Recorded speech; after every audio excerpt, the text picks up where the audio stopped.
So today's video will be taking a look at what if Ahsoka Tano trained Ben Solo. My last video set this up by taking a look at what Rex and Luke's meeting might have looked like shortly after the Battle of Endor. So imagine, after meeting Luke, Rex would find out about his plans to rebuild the Jedi Order. Rex would know that his old friend Ahsoka was likely going to be a key ally to Luke in this. So Rex would use Ahsoka's subspace frequency fulcrum, and roughly a year after the Battle of Endor, make contact with her and introduce her to Luke, who is in the beginning stages of rebuilding the Jedi Order.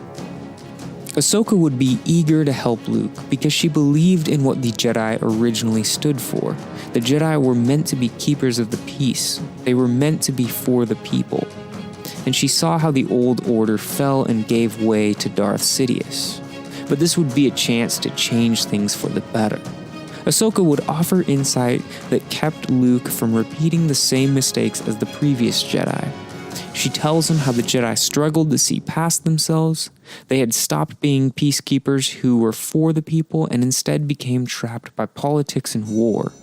Now, of course, Luke comes to these conclusions on his own in canon, but Ahsoka would help him get there and plan and see these struggles of the old Jedi. Ahsoka would also be about 41 years old at this point. She would have wisdom and skill that Luke had yet to acquire. She'd be the perfect match in helping Luke rebuild this order. The new Jedi Order would begin to take shape with Ahsoka and Luke leading together. Around this time, Ben Solo is born, and it's clear that the Force is strong with him and that he would one day become a powerful Jedi. But everyone sensed a darkness within him. While Luke feared the similarity in the darkness in Ben and Vader, Ahsoka's response was different. She'd seen this darkness before in her old master, and nobody else knew Anakin Skywalker like she did. Sure, Luke met his redeemed father, but he didn't know Anakin before Vader, like Ahsoka did. She knew that she was the one to help Ben channel this darkness. As the years passed and Ben grew older, Ahsoka kept an eye on him. She saw so much of Anakin in him. He was an exceptional pilot, creative in his thinking, compassionate and powerful in the Force. And finally, the time would come for Ben to become apprenticed to a Jedi Master. It would seem that Luke was the obvious choice, but when the time came, Ahsoka would step up. She would explain to Luke why she should train him. Ahsoka was the best solution to the growing darkness in Ben. Ben and Ahsoka would work well together. In the first year of Ben's apprenticeship to Ahsoka, his skill with the lightsaber would double. His connection to the Force would become stronger than ever, and his understanding of what it meant to be a Jedi would be challenged, in a good way. But deep down, Ben would continue to struggle with the darkness that seemed to be creeping closer and closer into his life. Luke received the call mid-meditation. He had been summoned to the temple courtyard by Kyle Katarn. "Hurry, Master Skywalker. It's Ben." Luke could hear the shock in Kyle's voice. It wasn't a tone he carried often. Luke and Katarn approached the crowd in the middle of the courtyard. At the center was a young Padawan lying unconscious, with a distraught Ben Solo only feet away. Several of the other Jedi Knights were near him, as if ready to jump into action if needed. "What happened?" Luke asked. He knelt down next to the unconscious Padawan. "Still alive." "It was a regular sparring session, Master. Practice sabers and everything. But then Ben just lost control," Kyle responded. Hearing this, Ben looked up. What's wrong with me, Master Skywalker? Where's Master Tano?" "I don't know." Luke wasn't sure which question he was responding to. Maybe both. In truth, it had been a few weeks since Master Tano had been seen. She left on a personal mission with a Mandalorian named Ren. They said they had to find somebody named Bridger or something. Luke never really questioned Ahsoka Tano. She was good and had been crucial when rebuilding the temple. And that was just over 10 years ago when they had met. and presently she had been vital in helping Ben control his dark side. That blasted Skywalker tendency to be tempted by the dark side. His father had it, he had it, and now Ben had it. But where was she when it was at its worst right now? Luke knelt down and placed his mechanical hand on Ben's shoulder. Sometimes he forgot that this wasn't his original hand. Let's get you inside. Luke and Ben sat alone in the temple's main meditation room. Breathe. Just breathe, Luke said softly. Focus on the light. Don't follow the temptation of the dark side. I can't focus. I'm trying, Ben said. Don't just try. Do it. Luke had remembered Yoda saying something like that to him, although the words were a bit backwards. It's not working. The darkness is still here. It never goes away. Ben's anger was rising by the minute. In truth, things with Ben had been getting worse each day.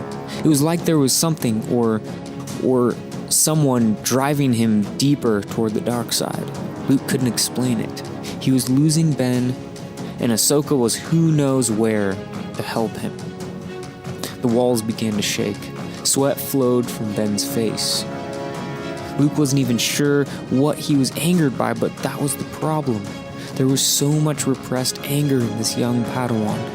Anger fueled by the dark side. Before Luke knew what was happening, the walls of the meditation room began to collapse.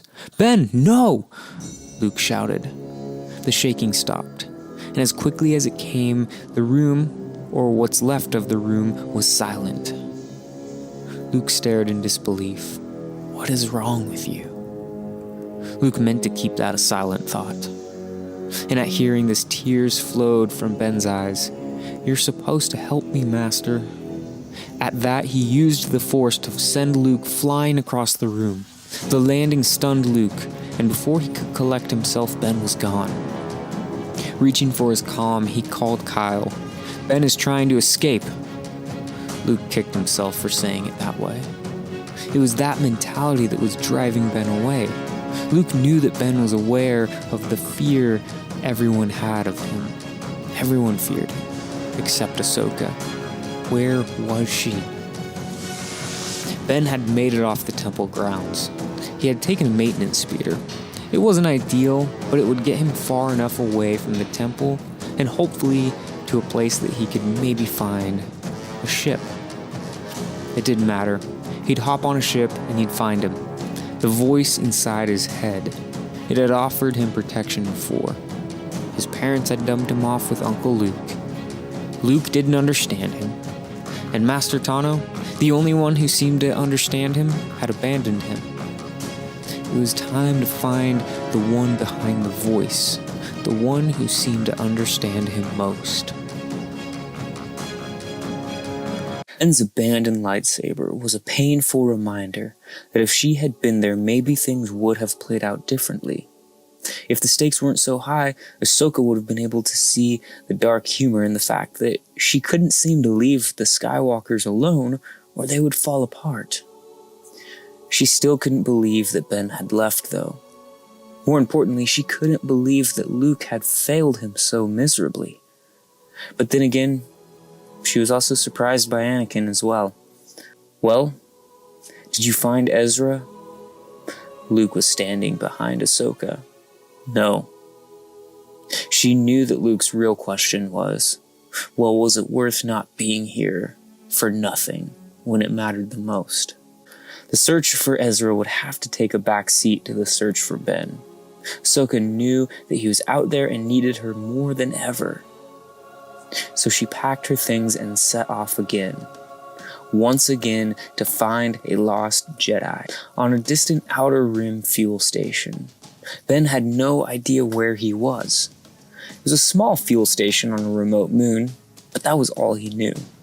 If it weren't for the voice inside his head guiding him, he wouldn't have known he was headed in the right direction. He had to reach this powerful being. He couldn't help but see how this was tied to his destiny. Hey, watch it, kid.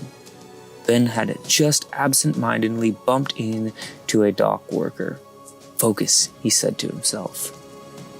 Ben Solo was no stranger to small spaceports and fuel stations like this. His father, Han Solo, had slipped back into that sketchy business of smuggling, and he would often bring young Ben on some of these trips. Of course, Leia didn't know any of this. As Ben kept walking, he heard, "Yeah, that's him. The kid who ran into me." Ben looked up to see a crowd of burly dock workers moving toward him. Most of these dock workers were the reptilian Transdoshans, and, well, that was not a good thing for Ben. He remembered Chewbacca telling him a story of being captured by these reptilian hunters. "Let's show him just how lost he is," one of them said. As they all rushed at Ben, he quickly used the Force to knock several of them back, but had to immediately dodge a few others who had crept in from behind. The regret of leaving his lightsaber behind filled Ben's thoughts. More scaly green fists came flying at Ben, but he ducked under just in time. Thinking of his lightsaber made him think of Luke. Ben finally landed a few hits on one attacker. Rage began to build up. Then he remembered that Ahsoka had abandoned him in his darkest moment. He reached deep within the Force and snapped the necks of 2 dock workers. Now they would see their mistake, he thought, referring more to Ahsoka and Luke than the current situation. And just like that, Ben was diving deeper and deeper into the Force, fueled by anger and pain. Everything was a blur. He was vaguely aware of the fight before him until it was just over. Over too soon. Ben wanted more. "Well, you certainly know how to handle yourself," said an amused voice from behind. Ben wheeled around at the source, anger still in his eyes. There stood a cloaked figure, his arms crossed and face hidden. The dark figure moved to remove his hood. Ben was on edge. He didn't know who this was, but he didn't like their confidence in approaching him, especially after they witnessed what he had just done to the Transdoshan dock workers. The figure's hood fell to reveal a man with short, dark hair and a scar on his left cheek. His blue eyes were friendly, but Ben could see that there was darkness in them. Something was familiar about this man. "Who are you?" Ben asked. "Someone like you," the man answered. This was not the answer Ben was looking for. He knew that he needed to know this man's identity. "I know who you're looking for, and let me say, he can't help you." Ben was frustrated by this man's matter-of-fact tone. How would you know?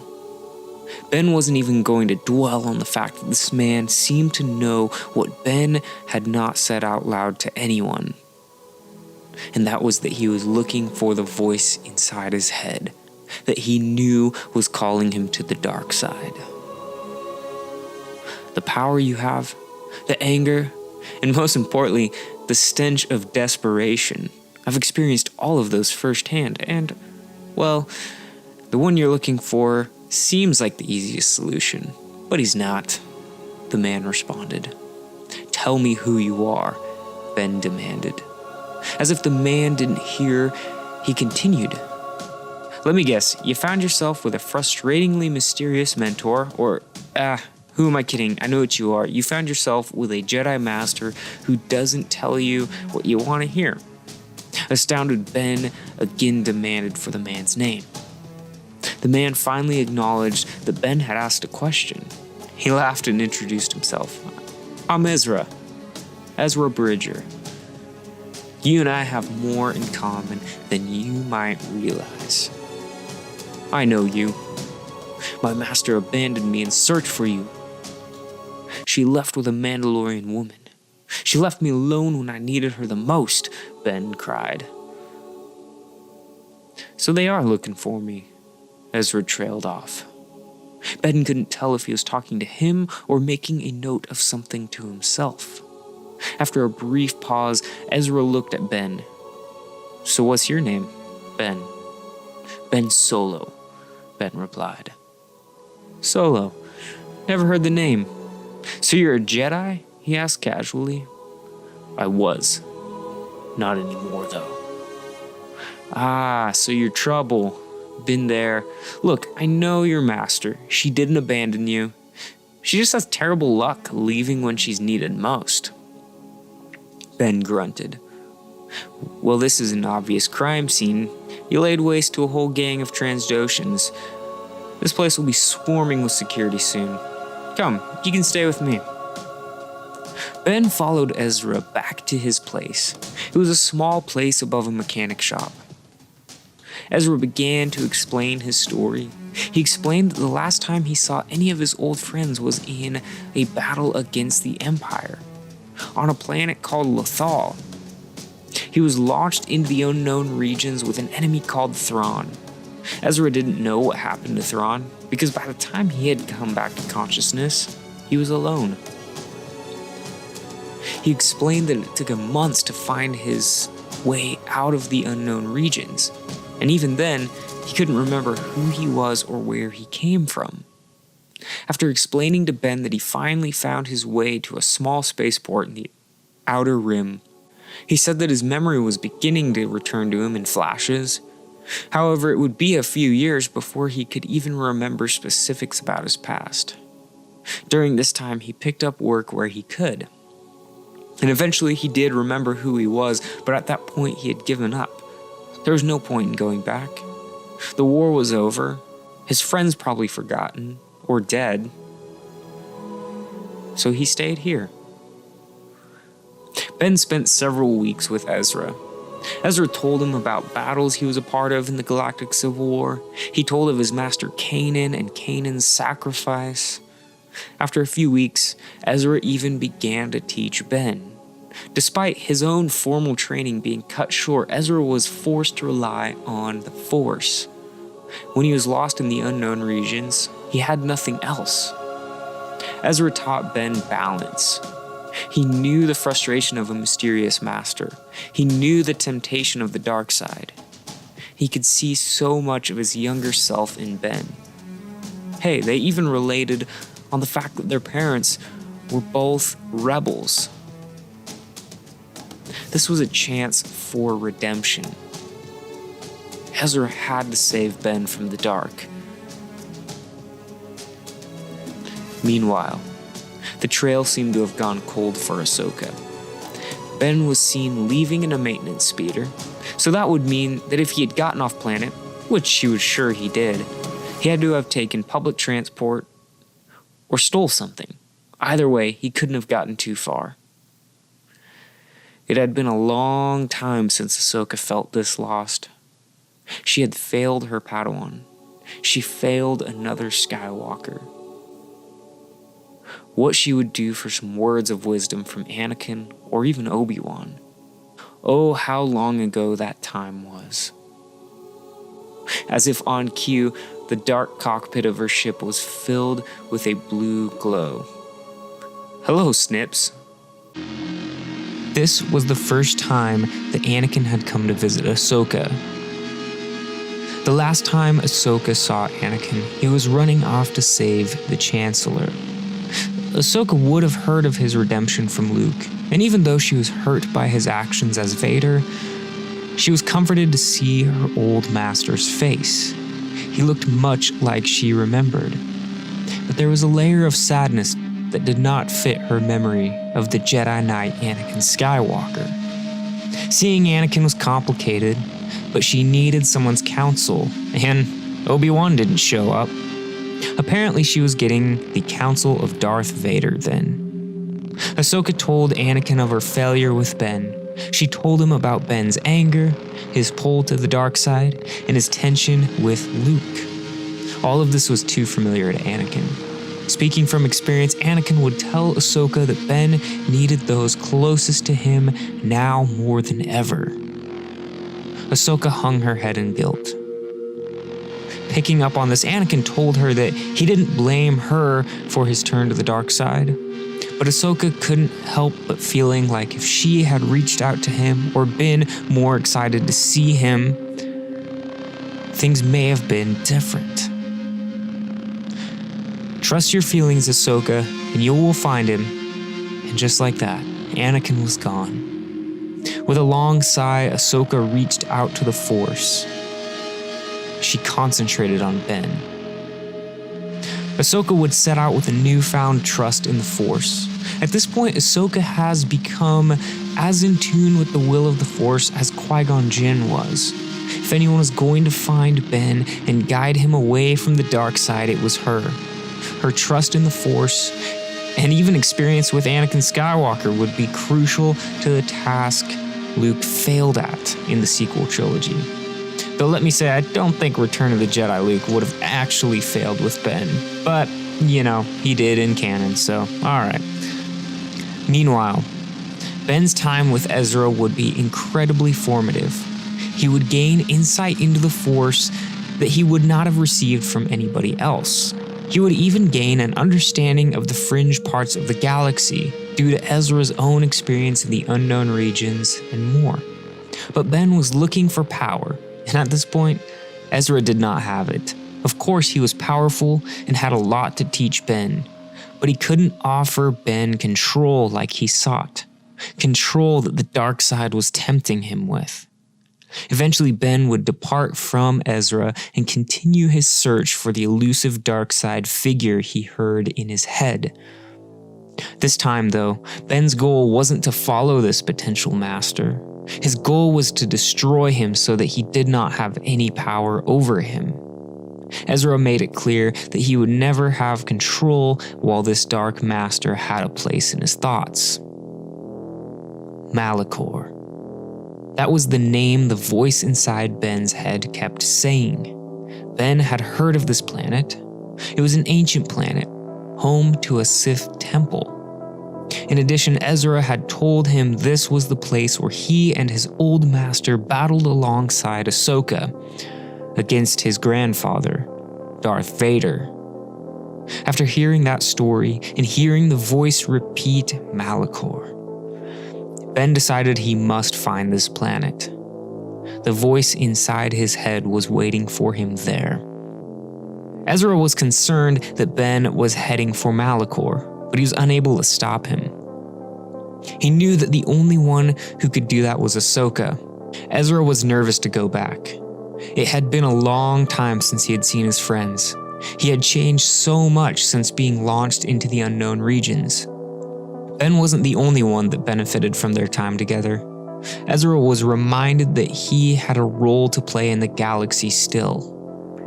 And Kanan would want him to help the new Jedi Order any way he could. So he set off to find Ahsoka. Ben landed on Malachor. The planet's unstable atmosphere made the landing tricky, but Ben was a good pilot. He had tracked down an old record from Ahsoka that marked the location of the Sith temple. It made sense to start there. Immediately, though, it was clear that nothing of the temple had remained. Something powerful had reduced it to rubble. Ben still felt this was the place to be. Before Ben could realize what was happening, several hooded figures jumped from behind the rubble. They activated vibroswords and launched themselves at Ben. Ben ducked just in time to dodge one sword. Before jumping back, Ben used the Force to push the attacker away. As the first attacker was falling, Ben stripped the sword from his hand. Sparks rained on the ground as Ben blocked a second attack. The hooded figures were clearly no match for Ben. And with a final slash, Ben dropped the fourth and final attacker. And suddenly, he heard the voice. At last, I was beginning to think you weren't hearing me. Ben turned around to see a beat-up-looking character. He was wearing a black cloak with a tall hood covering his face. I am Damask. Damask looked at Ben with a cold but interested look. You may call me Plagueis, though. Ben got the impression that Plagueis had been around for a long time. A very long time. There was no doubt that Plagueis' voice was the one he had been hearing all along. Ben didn't say anything, but he didn't have to. Plagueis explained that for a long time now he had been looking for a new apprentice, since his last one attempted to kill him in his sleep. He would have succeeded had I not learned how to cheat death, but my apprentice, Sidious, was blinded by his arrogance. He explained to Ben that he was once the master to Darth Sidious, and though Sidious thought he had killed Plagueis, he was still one step behind his master. Plagueis had gone on to sit back and watch his former apprentice carry out the Sith grand plan: revenge against the Jedi and control of the galaxy. But as with most who gain power, arrogance becomes the downfall, and this was the case with Sidious. Plagueis knew that arrogance blinds the powerful, so he waited. He worked behind the scenes as he had before. He watched his old apprentice rise to power, orchestrate the Clone Wars, and ultimately defeat the Jedi. Plagueis told Ben that he was impressed by what Sidious had accomplished, but as soon as he rose to power, his empire became short-sighted. Sidious's arrogance failed to plan beyond himself. Plagueis continued to explain that real power lasts. A real power has longevity. A real power does not control the galaxy for a meager few decades. Ben was drawn into Plagueis' words. There was so much power in his story. There was so much wisdom. Surely if Ben wanted power, joining Plagueis was the quickest path to doing so. As if he could read Ben's thoughts, and Ben was pretty sure he could, Plagueis responded, "So you see yourself becoming my apprentice and sitting at my side. But you haven't listened to my story. I don't need another apprentice. I need longevity.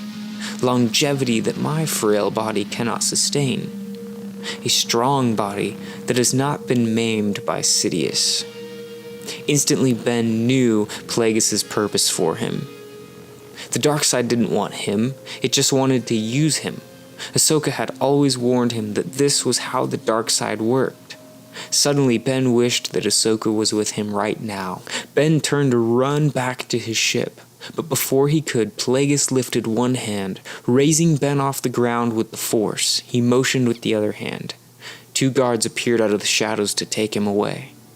And just like that, Ben was now prisoner to the most powerful being in the galaxy.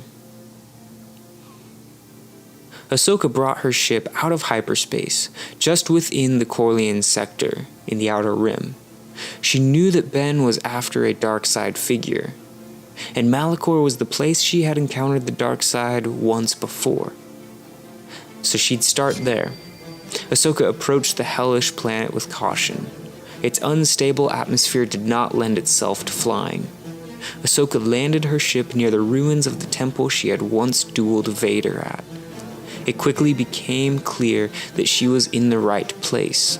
Ahsoka ran up to the ruins and came to what appeared to be an entrance to a fortress that was certainly not here when she last visited Malachor.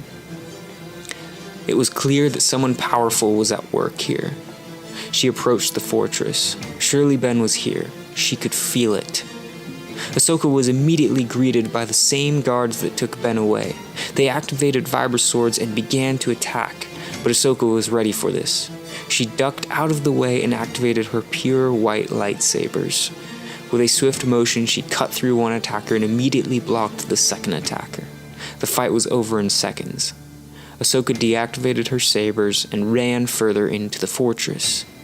She was going to get her apprentice to safety. Back at Luke's Jedi temple, Luke was deep in meditation. His failure of the last few days was weighing upon him. He failed Ben.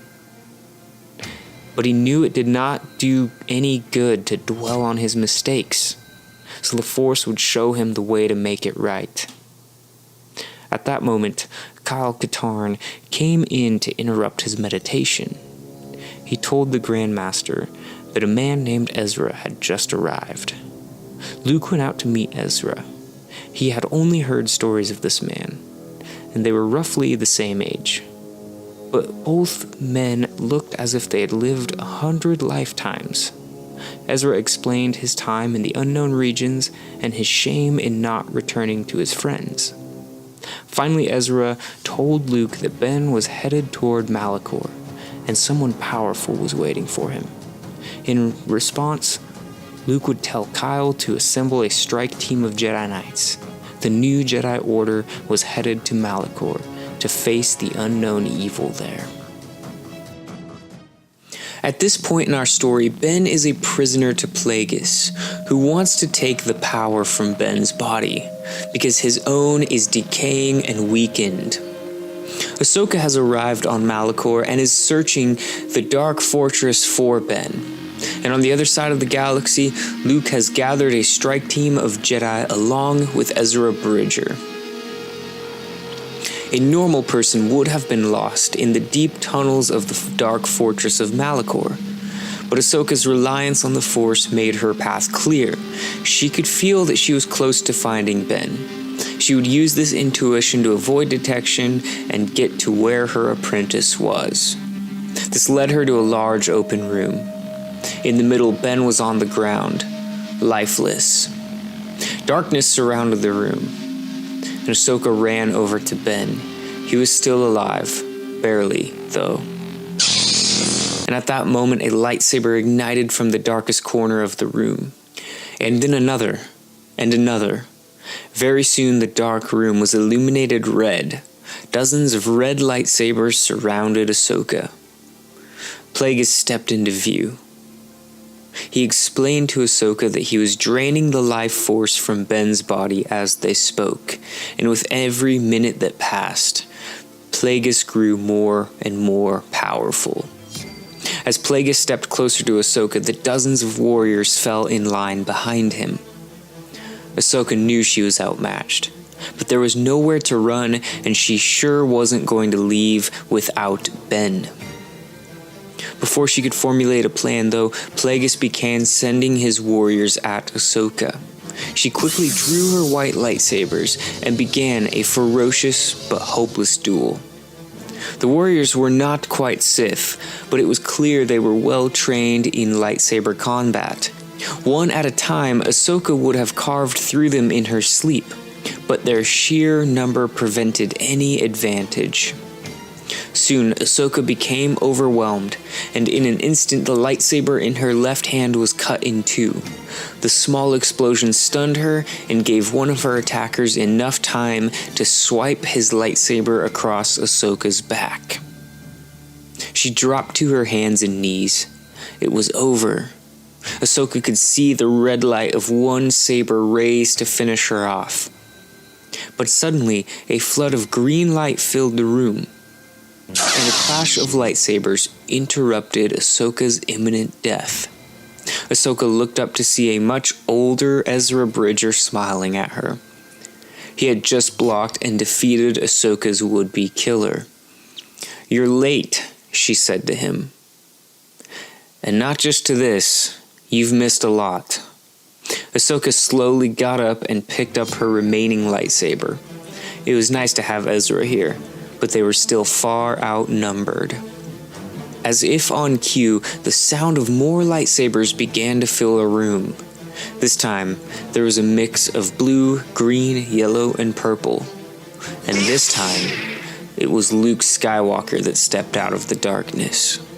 Plagueis, who had been watching from the back of his warriors, simply smiled at Luke. The defeat of Luke Skywalker would solidify to the galaxy that Darth Plagueis the Wise was the most powerful being in the galaxy.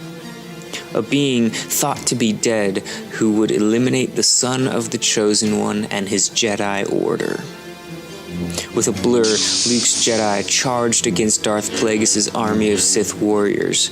The arena-sized room echoed with lightsabers, clashing and flashing lights, and Luke headed straight for Plagueis, who had drawn 2 crimson lightsabers of his own.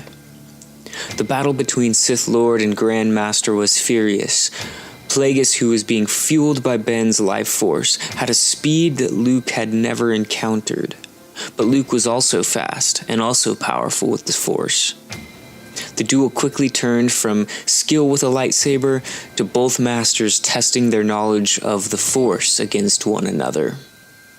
While Luke and Plagueis fought, Ezra and Ahsoka joined the Jedi in battling the Sith army. The sheer number of Sith warriors was still daunting, but with a few dozen other Jedi, Ahsoka knew this was a battle they could win. The battle between Luke and Plagueis had separated itself from the rest of the fighting, and finally Ahsoka was able to make out a clear path to them. She quickly grabbed Ezra and motioned toward Luke. They dashed over to aid their Grand Master. As they approached, Luke paused and looked at Ezra and Ahsoka. And in a somber moment that paralleled the final moments of Vader and Kenobi's duel, Luke deactivated his lightsaber, and he let Plagueis send a lethal amount of Force lightning over his body. Ahsoka immediately jumped forward to save Luke, but as she reached the spot where he stood, it was clear that he was no longer there. He had simply vanished. As the battle raged around him, Ben would begin to come back to consciousness as Plagueis would be distracted by the fight. Ben would wake to see a large room filled with Jedi and Sith warriors engaged in a ferocious lightsaber battle. Still disoriented, Ben would look to see his master Ahsoka and Ezra fighting Plagueis. Ben would stagger up to his feet. Picking up his lightsaber, he would move toward the duel between masters. It would take everything Ahsoka and Ezra had to hold their own against Plagueis. It was lucky for them that his body had aged so much. Ahsoka could not help but imagine how unstoppable Darth Plagueis would be if he were able to finish draining power from Ben Solo. At that moment, the duel was halted by the appearance of young Ben Solo. In this moment, a choice was right in front of Ben. He could aid Darth Plagueis and prove that he had value as a Sith apprentice beyond just restoring his frail body, or he could stand next to his master, Ahsoka and Ezra. Ben would ultimately see that Ahsoka and the rest of the Jedi had come all this way to rescue him. In our story, Ben has felt outcast by the Order, which is what drove him to Plagueis in the first place. But this moment would change everything. Igniting his lightsaber, Ben would take his place next to Ahsoka. Master and apprentice were reunited and ready to face down Darth Plagueis, the Sith Lord who had been hiding in the shadows since before the fall of the Republic. Plagueis would attempt to sway Ben to join him, but none of these attempts would work. As Ben looked at Luke's lightsaber and empty robes that lay on the ground, he understood that even Luke cared about Ben, so much so to sacrifice himself for Ben. Frustrated that he didn't understand that before, Ben would charge at Plagueis, angry that Luke and so many other Jedi had died because of his own insecurities. Ordinarily, Plagueis would have swept Ben and the other Jedi aside like they were nothing, but at this point his body was failing him. He was old and decrepit. That's why he needed Ben. Ben and Ezra would flank Plagueis while Ahsoka charged him head-on. Soon, the three Jedi would begin to overwhelm the decrepit Sith Lord. After what seemed like ages of battling, Ahsoka finally slashed Plagueis' right hand. He would stagger enough for Ben to make a move at his head, but Plagueis saw it coming and sent a jolt of lightning through Ben. But at that instant, Ezra kicked Plagueis to the ground, bringing a halt to the torturous lightning. Ben jumped to his feet, enraged that Plagueis had taken so much from the Jedi already. He raised his lightsaber to strike a killing blow as Plagueis laid on the ground defenseless. Before Ben could kill him, Ahsoka would tell him to stop. She would tell him that he was beaten, and killing him in anger would only set Ben back down the path of the dark side. Seeing that Ben's guard was down, Plagueis would raise his hands in an effort to send a final lethal blast of lightning. But before he could, Ezra threw his lightsaber into Plagueis' chest. The old Sith Lord would die instantly. At the death of their master, the remaining Sith warriors would panic and attempt to escape, but the surviving Jedi would rally together to capture and subdue them. With Plagueis defeated, there would finally be peace for the Jedi Order. The loss of Grand Master Luke was tragic, but he left behind capable leaders who would lead the Jedi Order to the next level. Ezra would officially join the Order, while Ben and Ahsoka would travel the galaxy searching for more Force-sensitive children and other ancient Jedi secrets. Having been Luke's most loyal follower, Kyle Katarn would be made the new Grand Master of the Jedi Order. Occasionally, Luke would even visit these key Jedi leaders as a Force ghost. Ahsoka would complete Ben's training by teaching him about balance. There would always be a pull to the dark side, she would tell him. But she would teach Ben that he did not need to completely block the darkness out. She would assure him that everyone had a dark side to them, and that he wasn't a monster for being tempted by the dark side. Ben would go on to become a powerful Jedi Master. When he wasn't training younglings or out on missions, Ben would even make time to go and visit his parents, Han Solo, and his mother Leia, who was still an active part of the New Republic. Under Ahsoka's teaching, Ben Solo would discover balance between light and dark.